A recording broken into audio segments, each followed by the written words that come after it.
எல்லாருக்கும் பெரிய வணக்கம். இன்னைக்கு விஜய் ஆண்டனி அவர்களுடைய நடிப்பில் வெளியாகிருக்கிற சக்தி திருமகன் படம் எப்படி இருக்குன்னு தான் பார்க்க போகிறோம். படத்துடைய ஆரம்ப கட்ட காட்சி 5 நிமிஷத்தை ஏற்கனவே யூடியூப்பில் ரிலீஸ் பண்ணியிருந்தாங்க. அதிலிருந்து படம் அப்படியே தொடர்ச்சியாகுது. 2025 வந்து நிகழ்காலத்தில் நடக்கும்போது நம்ம விஜய் ஆண்டனி வந்து செக்ரட்டேரியட்டில் வந்து மீடியேட்டராக இருக்கார். அதாவது புரோக்கராக இருக்கிறாரு. கீழ்த்தட்டுலேருந்து மேல்தட்டு வரைக்கும் இருக்கிற அவ்வளோ பேருக்கும் காசை வாங்கிட்டு அந்த வேலைகளை முடிச்சு கொடுக்குறாரு. எந்த வேலையாக இருந்தாலும் ஏன் ஐஜிக்கே ட்ரான்ஸ்ஃபர் வேணுனாலும் இவர்கிட்ட தான் ஹெல்ப் கேட்குறாங்க. இந்த டைமில் வந்து ஒரு 800 கோடி ரூபா ப்ராஜெக்ட் வந்து இவர் கைக்கு வருது. அந்த ப்ராஜெக்டை முடிச்சு கொடுத்தா இவருக்கு ஒரு 200 கோடி ரூபா கமிஷன் அப்படிங்கிற மாதிரி வருது.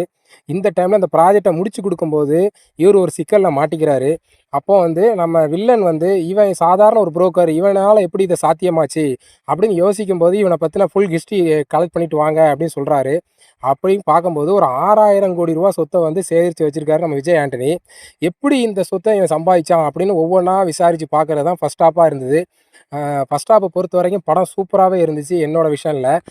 அதாவது நம்ம ஹரிசார் படங்கள்லாம் வர்ற ஹீரோலாம் எப்படின்னா அட் ஏ டைமில் 4-5 ஸ்கெட்சு போடுவாங்க. அதே மாதிரி ஒவ்வொரு ஸ்கெட்சாக போட்டு போட்டு போட்டு ஒவ்வொரு வேலையும் தெரிஞ்சும் தெரியாமலும் எப்படி முடித்தார் அப்படிங்கிறதான் ஃபஸ்ட் ஹாஃபாக இருந்துச்சு. செகண்ட் ஹாஃபை பொறுத்த மட்டும் ஆரம்பித்த ஃபஸ்ட்டு 15-20 நிமிஷம் நம்ம வாகை சந்திரசேகர் சார் பண்ணியிருப்பாங்க. பியூர் பெரியாரிஸ்ட்டாக பண்ணியிருப்பாங்க. பெரியாரோட கொள்கைகளை பரப்புகிற மாதிரி 1989 நடக்கிற மாதிரி காமிச்ச அமைப்பாக இருக்கும். கார்ட்டூன்லேருந்து ஆணி அடித்த மாதிரி ஒரு வரி வசனங்களாக இருக்கட்டும் எல்லாமே நல்லாவே இருந்துச்சு. என்னை பொறுத்த வரைக்கும் ரொம்ப பிடிச்சிருந்துச்சி எனக்கு. அதுக்கப்புறம் படம் வந்து நிறைய கருத்துக்கள் வந்து இப்போ உள்ள நிகழ்காலத்தில் நடக்கிற கருத்துக்கள் நிறைய சொல்லியிருந்தாங்க.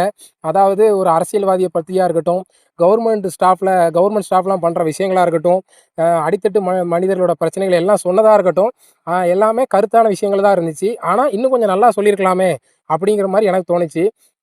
அடுத்து நடிப்பு விஷயங்கள் பார்க்கும்போது விஜய் ஆண்டனி எப்பவும் போல் அவரோட நடிப்பை கொடுத்துருந்தாரு. அப்புறம் நம்ம செல்முருகன், அதாவது விவேக் சார் கூடயே வருவார் செல்முருகன், அவரோட கேரக்டர் படம் ஃபுல்லாக த்ரூ அவுட்டாக இருந்துச்சு. அதுவும் நல்லாவே பண்ணியிருந்தார். ஹீரோயினுக்கு பெரிய வேலைலாம் கிடையாது. ஒரே ஒரு மாண்டேஜ் சாங் தான். அதுக்கப்புறம் ஒரே ஒரு ஃபைட்டு கிளைமேக்ஸ் முன்னால் தான். அடுத்து காமெடின்னு எதுவுமே கிடையாது படத்தில். படம் வந்து ஒரே சீரியஸ் மோட்லேயே ஆரம்பித்து சீரியஸ் மோட்லேயே முடியும். என்னை பொறுத்த வரைக்கும் சூப்பரான ஃபஸ்ட் ஹாஃபு. செகண்ட் ஹாஃபுடைய 10-15 நிமிஷம் நல்லாவே இருந்துச்சு. அதுக்கப்புறம் இன்னும் நல்லா பண்ணியிருக்கலாமே அப்படின்னு தோண வைக்கிற ஒரு செகண்ட் ஹாஃபு. இப்படி தான் எனக்கு இருந்துச்சு. நீங்கள் படம் பார்க்கும்போது உங்களுக்கு எப்படி தோணுச்சுங்கிறத கமெண்ட் செக்ஷனில் கமெண்ட் பண்ணுங்கள். இன்னும் ஒரு கேள்வி கூட எனக்கு இருந்துச்சு. என்னென்னா இந்த படத்துக்கு எதுக்கு சக்தி திருமகன் அப்படின்னு டைட்டில் வச்சாங்கன்னு தெரியல. படத்தில் வந்து நம்ம ஹீரோவோட பேர் வந்து கிட்டு. அப்புறம் எதுக்கு சக்தி திருமகன் அப்படின்னு எனக்கு தெரியல. ஒருவேளை நீங்கள் படம் பார்த்துருந்தீங்கன்னா உங்களுக்கு என்ன மாதிரி தோணுச்சு அப்படிங்கிறத கமெண்ட் செக்ஷனில் கமெண்ட் பண்ணுங்கள். மீண்டும் இன்னொரு வீடியோவில் சந்திப்போம். நன்றி.